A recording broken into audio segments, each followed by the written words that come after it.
product. But when his body was brought back to the city of Paris in 1840, they had a huge procession. They marched his body through the middle of the Arc de Triomphe and down the Champs-Élysées, and it said that 100,000 people lined the streets to see Napoleon's body return to Paris in 1840. As we drove around the Arc de Triomphe, you'll see there's, on the inside of the Arc, there's the names of all Napoleon's battles.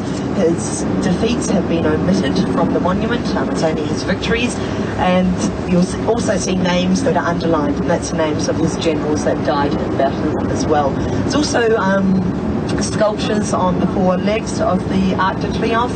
The most famous is on the other side. It's the La Marseillaise, the rising of the people during the French Revolution. In the middle of the Arc de Triomphe is the tomb of the unknown soldier. The unknown soldier was buried here after the First World War in 1920, and obviously nobody knows who he is. It's the unknown soldier. They have the eternal flame, which is rekindled every night at 6:30, and they have this little procession across the Place de Charles de Gaulle, which is the circle that surrounds the Arc de Triomphe, and they rekindle the eternal flame every night. Yeah, the eternal flame was lit in 1923 and still burning today.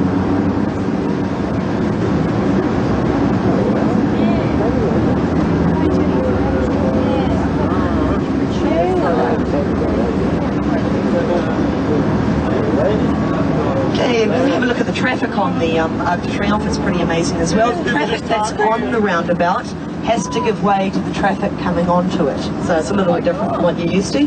No vehicle at all is insured while it's on this roundabout.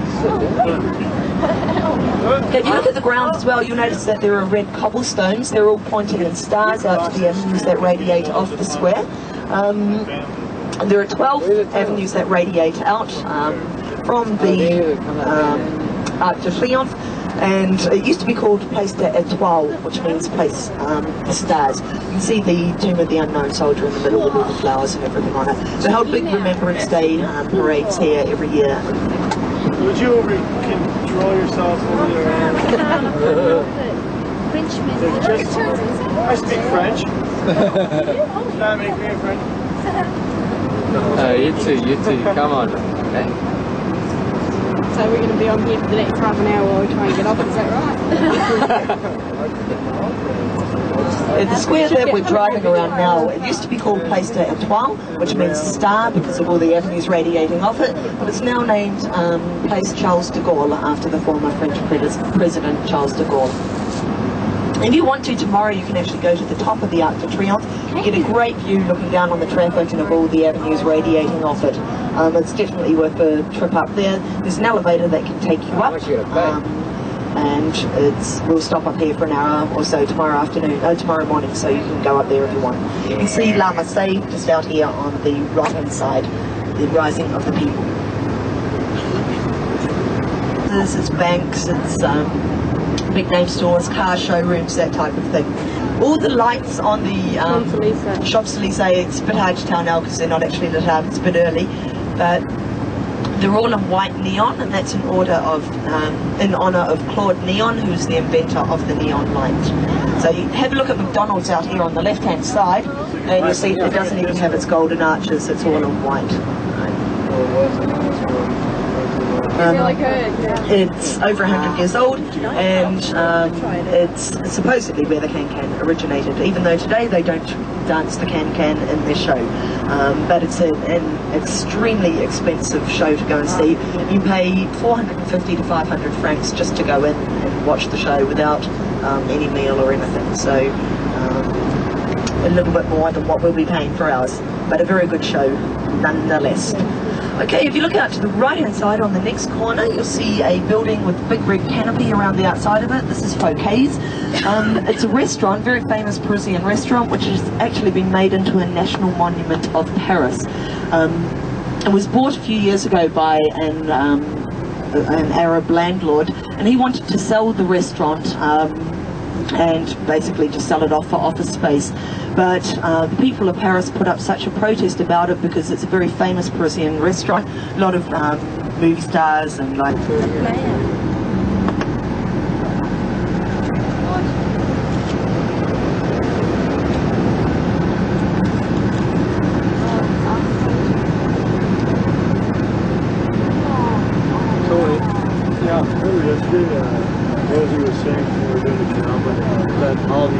had like things at the top to move the furniture up. These things I noticed none of them have them. What a drag that would be. Tomorrow, if that type of thing interests you. All the Champs-Élysées is lined with airline offices, car showrooms, the major banks and some of the big name stores. You've got a lot of the perfumeries and everything along here too.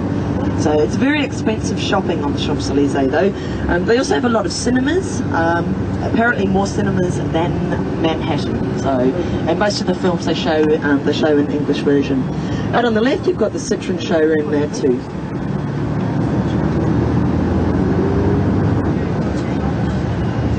The left-hand side is the Petit Palais. Okay, these buildings were built for the 1900 World Exhibition, which was held here in Paris. The Grand Palais is a temporary exhibition hall now. It looks as if they have a Viking exhibition on at the moment, and they change their exhibitions from month to month. Okay, if you look ahead of us, we have the Hotel des Invalides as well. Parisians actually call it the ugliest bridge in Paris. They're not terribly keen on it. They say that it's a little bit tacky, but I think it's one of the more impressive ones that we see. If you look directly ahead, you see the Hotel des Invalides and the Église de Dôme.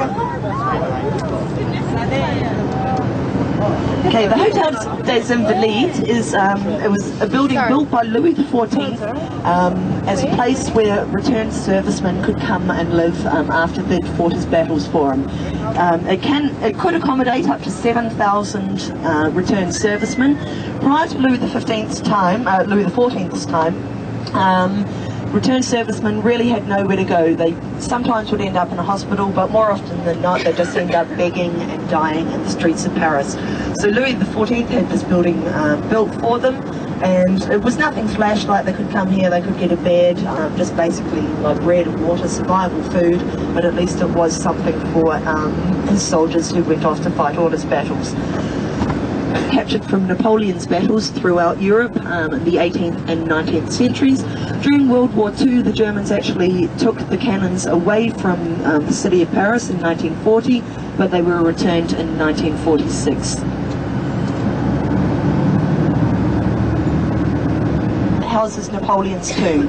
When his body was brought back to Paris in 1840, they housed it in the Église de Dôme, and that's where his son, Napoleon II, and one of his generals, General Foch, is buried as well. Out on the left-hand side, we have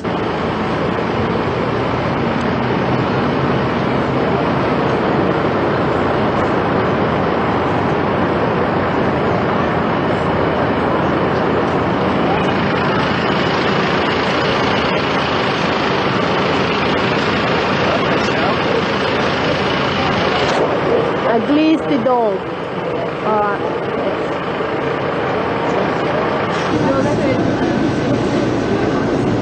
Paris. They used to have very strict regulations at the school where only the sons of nobles could attend, but then they relaxed their rules and Napoleon attended here. He attended on the recommendation that he would make an excellent sailor. They were a little bit out on that, but when he advanced from here, when he graduated, that were fired at the building. Look out to the right hand side and you get a great view of the Eiffel Tower. Oh, look at that. Those policemen wouldn't let us stop us there, but we're just going to try and stop here so we can get a photo for you. Okay, this field... I'd rather not.